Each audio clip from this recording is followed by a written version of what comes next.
Vous faites bien d'écouter Radio Horizon, vous êtes à l'heure du journal, voici les titres. Les porcs malades de la peste porcine africaine à Ravé ont été abattus ce jeudi 18 juin. C'est une initiative d'une délégation de la direction de l'élevage venue de Lomé.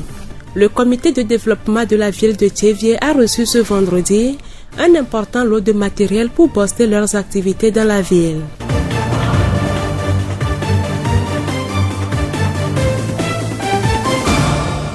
La voix du Zion. Bonjour à tous, voici présenter les titres, le développement à présent. Des brouettes, pelles, bottes, balais, poubelles, gants et plein d'autres matériels d'entretien ont été remis au comité de développement de la ville de Thiévié ce vendredi 19 juin. L'action est du programme de développement de la gouvernance locale Prodégol et vise à assurer la propriété de la localité. La cérémonie de remise a eu lieu à la mairie de la commune de Zio 1. Monsieur Agbonson Kwasi, président du comité du développement de la ville de Thiévié, nous livre ses impressions. C'est une joie pour moi de recevoir aujourd'hui ces matériels parce que nous avons fait la demande il y a quelques mois et aujourd'hui c'est chose faite. Je suis très content. Je promets que nous allons utiliser en bon escient ces matériels et dans les jours à venir, vous allez voir nos actions dans la ville et à travers la ville dans la commune Zio 1. Nous allons nous évertuer pour que notre possibilité soit aussi réalisée dans la ville à travers la salubrité publique. Monsieur Agbonson Kwasi, président du comité de développement de la ville de Thiévié. La voix du Zion. Ce jeudi 18 juin, les porcs malades de la peste porcine africaine dans le village d'Aravé dans le canton de Guadeloupe ont été systématiquement abattus. C'est une initiative d'une équipe de la direction de l'élevage venue de Lomé qui a pour but de stopper la chaîne de transmission de cette maladie.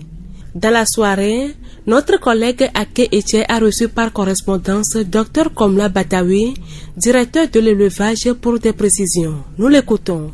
Oui, la maladie qui a été déclarée dans ce village, c'est une maladie virale qui attaque les porcs. Ça n'a pas de vaccin ni de traitement.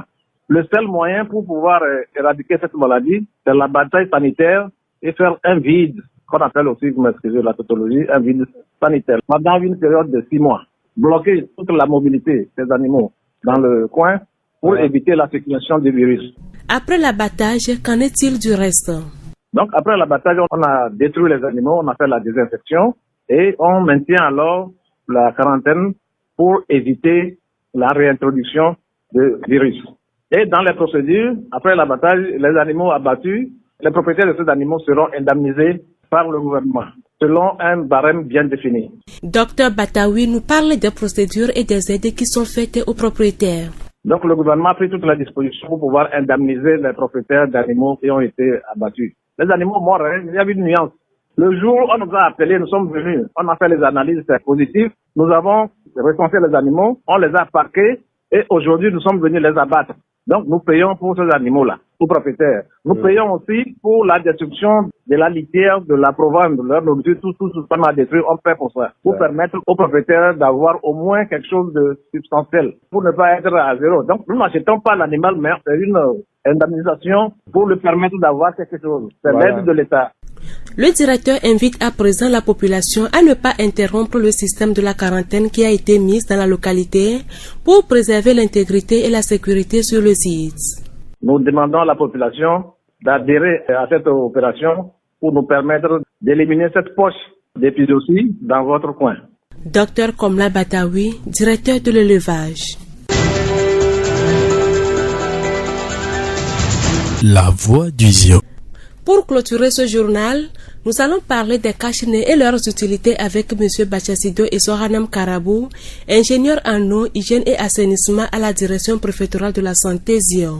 Nous portons le cache-nez de se protéger contre le virus qui est le coronavirus.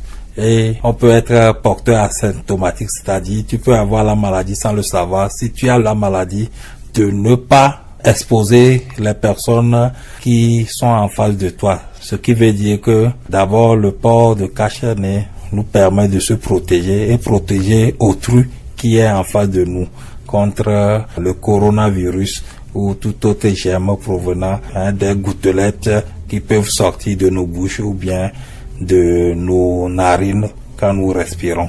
Quelle est la meilleure manière de le porter? Pour le porter, d'abord il faut se laver correctement les mains. On sort le cache-nez de son emballage. On tient la partie où il y a la corde. On essaie de fixer autour de la tête ou bien autour des deux oreilles et tirer le bas pour que le cache-nez puisse couvrir le menton sur les narines. Il faut se rassurer que son visage est propre et n'est pas humide au risque de salir. Et quand on porte le cache-nez, il ne faut pas de temps en temps le toucher. Donc une fois que par mégarde vous touchez le cache-nez, il faut se laver soigneusement les mains avec de l'eau et du savon. Pour réajuster le cache-nez une fois porté, il faut toujours le réajuster à travers les ficelles qui permettent de l'attacher. Monsieur Bachassido prodigue quelques conseils.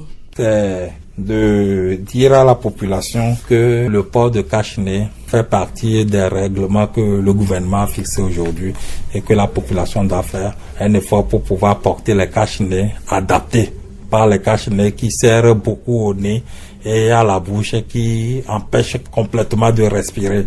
Une fois que vous êtes à un lieu sécurisé seul, ce n'est pas aussi important de porter le cache-nez.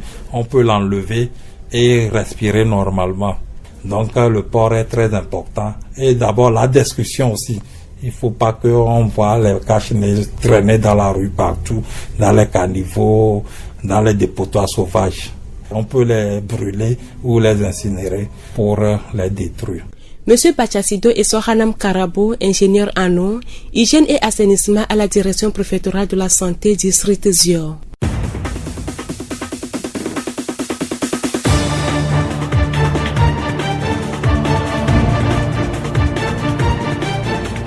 Fin de cette édition, toute la rédaction vous remercie de l'avoir suivi. Présentation Aminke Hortense, réalisation Gaëtan Amouzou. Le rappel des titres. Les porcs malades de la peste porcine africaine ARV ont été abattus ce jeudi 18 juin. C'est une initiative d'une délégation de la direction de l'élevage venue de Lomé. Ensuite, le comité de développement de la ville de Thiévié a reçu ce vendredi un important lot de matériel pour booster leurs activités dans la localité. Bonne suite de nos programmes.